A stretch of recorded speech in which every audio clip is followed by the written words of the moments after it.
Hello again, everyone, and welcome back to the Underground. This is the Intel update for September 28th through October 4th, 2025. As one might expect, the madness has continued this week, so let's get right to it. In Northern Europe, the drone reports of last week have more or less continued as before, with no real change. Most of these are really hard to separate from people mistakenly thinking that aircraft landing in an airport are drones, so it's hard to separate these reports out, but it's just something to keep in mind as airports continue to shut down their airspace because of drone reports. Don't know if it's any more than usual. Drone reports and visual sightings of drones at airports are something that has certainly grounded a lot of flights. It's kind of a daily occurrence at this point, but considering that tensions in Europe remain fairly high, it's something to keep an eye on. In the UK, the digital ID woes have continued, which we'll cover a little bit more in depth later on. And in the Middle East, tensions are remaining fairly high, as you might expect, but peace is allegedly around the corner. I know no one really believes it until it happens, which is fair enough. The White House has gone through a lot of effort this week to make it sound like that Hamas and Israel have agreed on a peace deal. Of course, immediately as soon as this peace deal and the acceptance of the peace deal was announced, Israel bombed Gaza again, so this is the way things go in the region, so yeah, we'll just have to see. Very, very little optimism on that front, but we'll see. Same story throughout the region at large, to be honest. In Syria, there have been quite a few incidents over the past few weeks that I haven't mentioned, but I did want to bring eyes to it because it's the situation in Syria is deteriorating.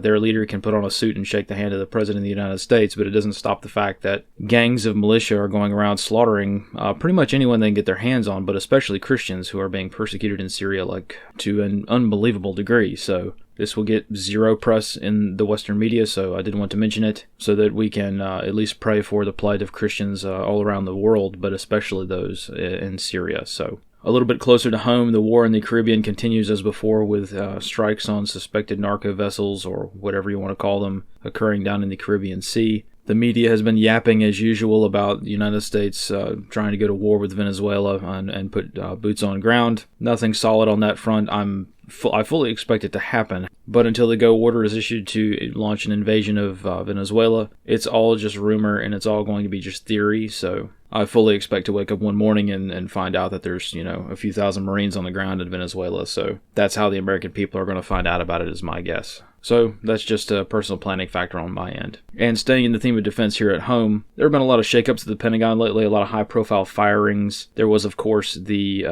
I guess I should call it the compliance and loyalty meeting. There has been mixed feedback on that whole situation over the past few days. There's pros and cons, there's positives and negatives, and most of this rhetoric is in the realm of people disagreeing with the Secretary of War's leadership style. That's fine, fair enough, but on a strategic scale, from a grand strategy scale, we're looking at a lot of shooting wars on the horizon over the next couple of decades at least. Russia-Ukraine is probably not going to be the end of conflict in Europe. China and Taiwan is, of course, going to be a very kinetic situation when it pops off. And, of course, we've got the situation down in Venezuela, which I don't know if I would call that a large-scale combat operation. I don't know if I would call it that. That's more of a standard American regime toppling in South America. But either way, the Pentagon's got a lot of problems at the higher levels. There's a lot, and I mean a lot, of insubordination. I know that a more non-military-centric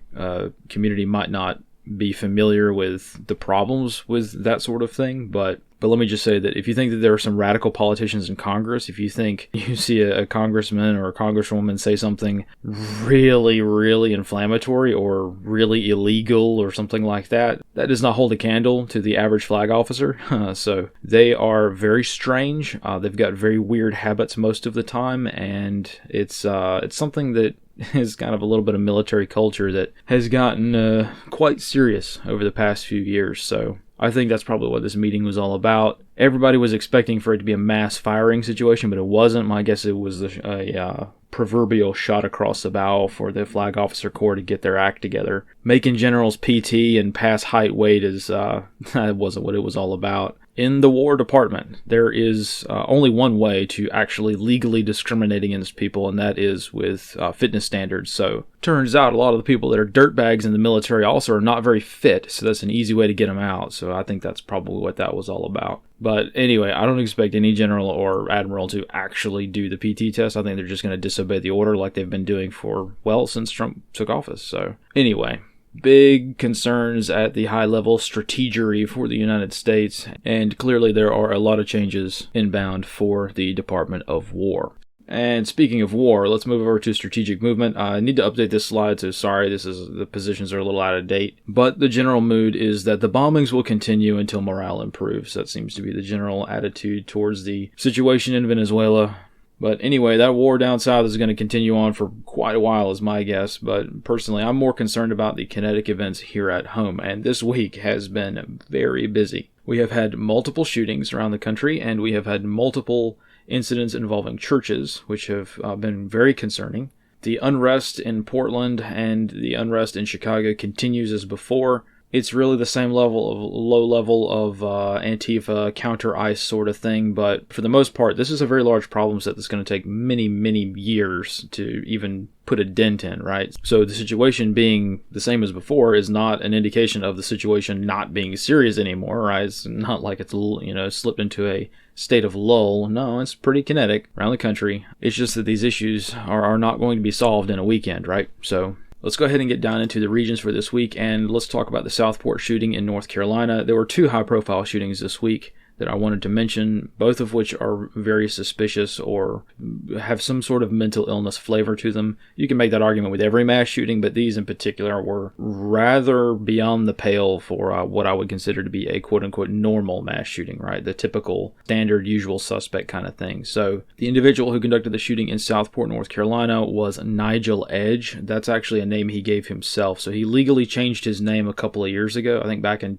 2023 or 2024. Before that, his real name was Sean de Beauvoir. I heard about this shooting and immediately started digging into it because it was very interesting, because this individual started shooting at a restaurant or / fishing pier that was hosting live music from the water. So he was in a small boat in the Intracoastal Waterway there, and he started shooting up the fishing pier or the live music that was going on at the restaurant next door from the water. So that was very interesting. You don't normally see something like that, a sort of sail-by shooting or a float-by shooting. I'm not entirely certain, but multiple casualties resulted from this. So I went down to the very bottom of the rabbit hole on this one because this guy is kind of a local legend. He's very well known to police for being very strange and launching many, many questionable lawsuits against them, which kind of piqued my interest for reasons. And because this guy was a combat veteran who served in Iraq during the height of the war, I wanted to do my due diligence to make sure that we're talking about this guy in the most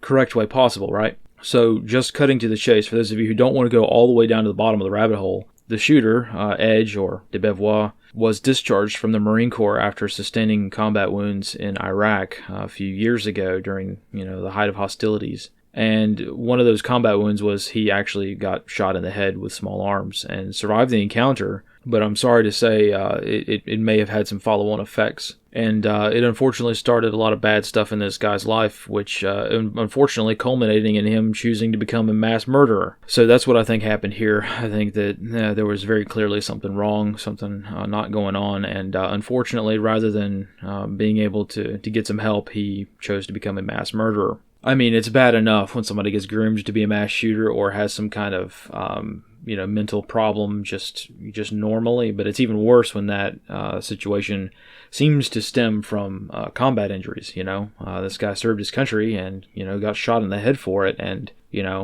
from that moment on was never quite the same. So tragic story all around. I think everybody, the victims, the families of all involved, and definitely need prayers. But violence is definitely increasing around the country, and we've definitely got to keep that in mind. Similar story up in Michigan. So moving over to the Midwest, we of course have the horrific church shooting at the LDS Church in Grand Blanc.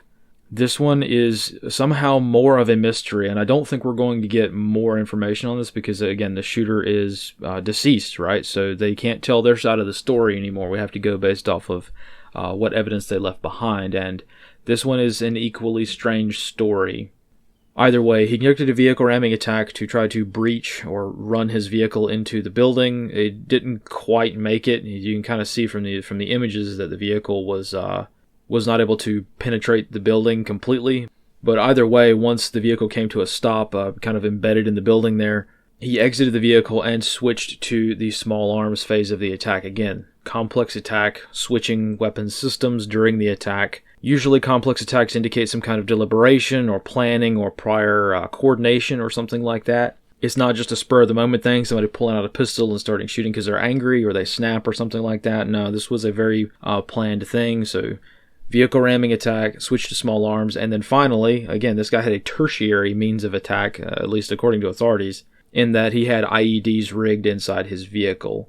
No one has said whether or not those were just not used during the attack, or if he planned to use them but didn't, or if they were rigged to explode after the attack. Again, this is a very common thing you see, especially throughout places like the Middle East, but the doctrine is nearly universal at this point. Vehicle ramming attack, driver gets out, conducts a shooting, and they've rigged their vehicle to explode after they are expired, right? So they're not planning to survive the shooting, but they want to get as many people as humanly possible, and to do that they oftentimes will rig their vehicles to explode or rig their remains to explode. So again, this is very serious stuff. I wish we did not have to talk about this sort of thing or even know about these sort of things, but it's kind of the way that it is. So, and just as a brief side note, this is something I'm working on, trying to brainstorm a little bit more how I can help a lot of church security teams in particular, because it's a very unique subset of executive security, I think. In the case of this Michigan situation, I don't think this was a random attack.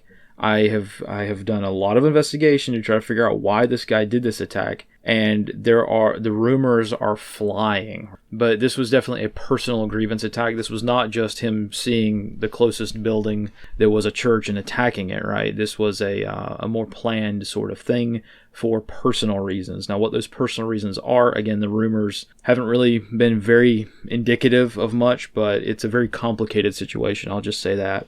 And either way, he ended up killing people. So for those who want to dig into it, you can. But I just know that when it comes to risk management, risk mitigation, and things like that, this is not like the case in the UK. We'll talk about it in a minute. This is definitely more of a targeted thing. The North Carolina was probably quite random. That was more of a random thing. It was planned. He did plan the shooting, but I don't know if he was targeting that actual fishing pier in a deliberate state of mind. I'll just say it like that. Whereas this guy, I think he did. I think he targeted this church for a reason, and I think that reason was personal, as is very common amongst complex attacks. But if this guy went through the effort to conduct a vehicle ramming attack, conduct a mass shooting, and then plan for IEDs to be involved in some form or fashion, that is a lot of deliberation. And to be honest, there's not a whole lot of preparation you can make without turning your church into an utter fortress. There's not a whole lot you can do to isolate and prevent these sorts of things, because this guy didn't really have any indicators leading up to this that he, one, might be capable of this, but also that he would do something like this. So yeah, two very tragic shootings around the United States this time around. And before we move over to the United Kingdom, I'll briefly mention the situation down in Florida that I'm still gathering information on regarding the church bomb threat attack. So down in Florida, there was a very serious incident involving the St. Andrew Greek Orthodox Church in Miami. Now, you can read the excruciating details in my wire report. Sorry if that was a bit of a non-standard wire report, but I felt this was a very, very important thing for people to be aware of when it comes to bomb threats. So the short version of the story is, strange man shows up to the liturgy on Sunday morning. He had a backpack with him, which is a little odd to be carrying in church. He was also acting very strangely, which prompted a deacon to make contact with the man to see if he's doing okay, if there's, something wrong or something like that. The typical thing you'd expect to see, right?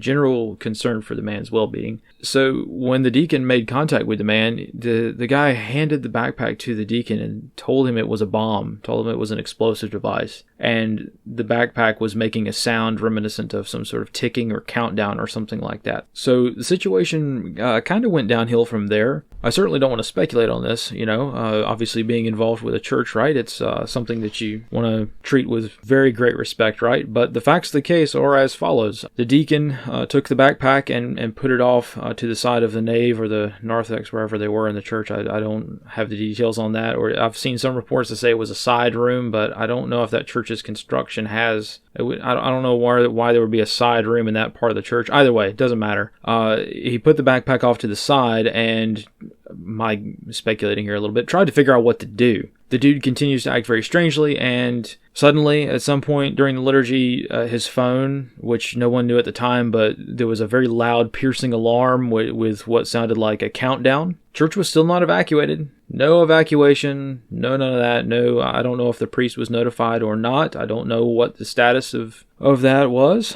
Eventually, the man jumped up and ran over to the backpack, the bomb that he said was a bomb, and tinkered around with it. Some reports say that he got his phone out of the bag. Some reports say he put his phone in the bag. I don't know. There's been very little interest in investigating this, so I just don't know at this point. Either way, dude continues to act strangely, giving off every single terrorist vibe you could possibly give out, right? And at the conclusion of services, he gets up and shouts at the top of his lungs, Allahu Akbar, before leaving the church. So obviously the parishioners inside the church are freaking out quite a bit. They probably don't really know what to do. But either way, somehow or another, either he filled out a prayer card or some kind of information request or something. They had his name and phone number somehow. So the cops were able to find out where he lived and picked him up the next day. So suffice it to say, things could have been handled a little bit better with this. And I'm sure that a lot of learning occurred at this particular church that will be useful should this sort of thing happen again. The suspect was, of course, rolled up, and he is a Cuban national, so he's not American. So there's that. He has been arrested on a shockingly low bond. So this guy harasses a church, scares the daylights out of everybody, and threatens to bomb the place, and yet we can't get a terrorism charge for this on the federal level. So what does this tell the next guy? What does this tell the next mentally ill person who wants to go into a church and try to cause a lot of problems and scare people and cause harm, right? Well, this tells them that they can do it, and they'll just get a slap on the wrist. I seem to recall a very big push on social media from the White House and from lots of different officials regarding the targeting of Christians in this country, and I am very curious as to why this gentleman has not had the book, or rather the entire bookshelf, thrown at him for pulling this little stunt. So, something to keep in mind, especially as attacks on religious institutions all around the world are increasing at an unfathomable rate. I obviously don't want to get into church doctrine on this sort of thing, but I would very strongly encourage, if you don't already have a procedure in place, and if your church, because let me tell you something, guys, I get these messages from you. I hear you. I get these messages from people all the time that say, look, my church is very vulnerable,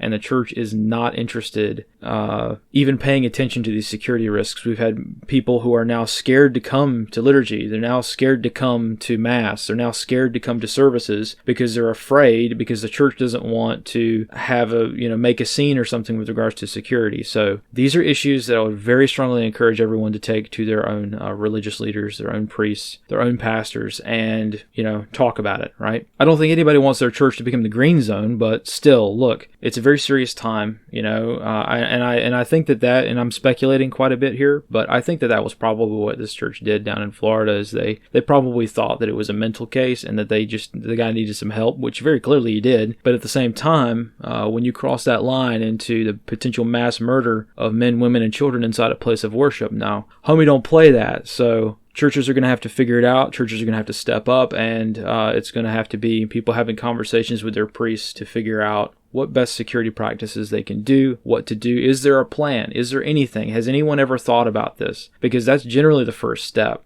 It's not even like, how can we increase security? It's really, the first step is we have to acknowledge that there is a security concern here, with a lot of churches these days, because a lot of the time the churches themselves don't want to acknowledge that people are getting hurt, and that's a problem. So definitely have the conversation if you're able, and if the conversation needs to be had, it's up to you, and do the best you can. Keep your head on a swivel. And those of us who have the skills to do so and the means to do so, we'll do what we can to help protect the most vulnerable parts of society. So it's not all bad, but we definitely still have a lot to learn and a lot of wake-up calls to make. Very similar situation across the pond in the United Kingdom. So jumping over, unfortunately, we're jumping from one attack to the next this week, I'm sorry to say. But everyone, of course, has heard of the terror attack in Manchester at the synagogue there. The attacker was uncharacteristically identified rather quickly. I assume probably due to the context of the case. This guy was identified pretty much immediately, and his name was released as Jihad al-Shami, which is a rather unfortunate name. So same story as before, complex attack starting with vehicle ramming to try to get through the gate, because the synagogue had a very a pretty substantial gate fence up out front. So he used his vehicle to ram through that and then transitioned to stabbing. I don't know if he was able to actually gain entry to the facility or not. It looks like he wasn't. So I don't know where his victims came from. Maybe people who were inside the compound. I don't actually know. I haven't been able to verify that. But either way, rammed through the gate, rammed through the fence, transitioned to stabbing, and then the final phase of his attack was, of course, the attempted detonation of his suicide belt. The authorities are stating that it was not a viable device. But here's the thing. They haven't really explicitly and clearly stated that it was attempted to be, right? Either way, the authorities have stated it was quote-unquote a not viable device, so that's a detail to get ironed out later on. Another detail, which is extremely unfortunate, is that there were multiple casualties from the police response. There were friendly fire casualties. One was killed, one was wounded with non-life-threatening wounds due to, obviously, the police trying to shoot this guy, and the bullet going either missing or going through him, through the door into the facility, and hitting the people who were trying to barricade the door. So all in all, this attack does highlight that you can do everything right, you can do everything by the book, you can do everything perfectly, and casualties still be the result.